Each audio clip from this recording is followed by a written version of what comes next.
In today's tech video, I'm going to show you how to fix Disney Plus if it's not working on your Toshiba Smart TV.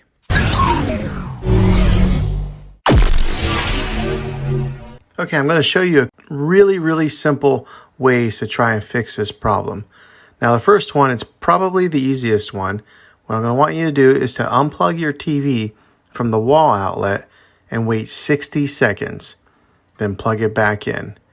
Now be patient, wait the whole 60 seconds.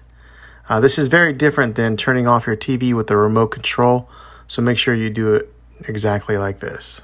Okay, if that doesn't work, then try this last method. What you're going to want to do is delete the Disney Plus app. So go into your app store or wherever it's at on your TV, delete the app, and then reinstall it again. You'll probably have to log back in with all your credentials, but hopefully this will fix your problem. Well, hopefully this fixed your problem. If it did, go ahead and click a thumbs up on this video. Go ahead and subscribe to my channel. I make tech videos all the time, and I'd love to have you back in the next one. Take care.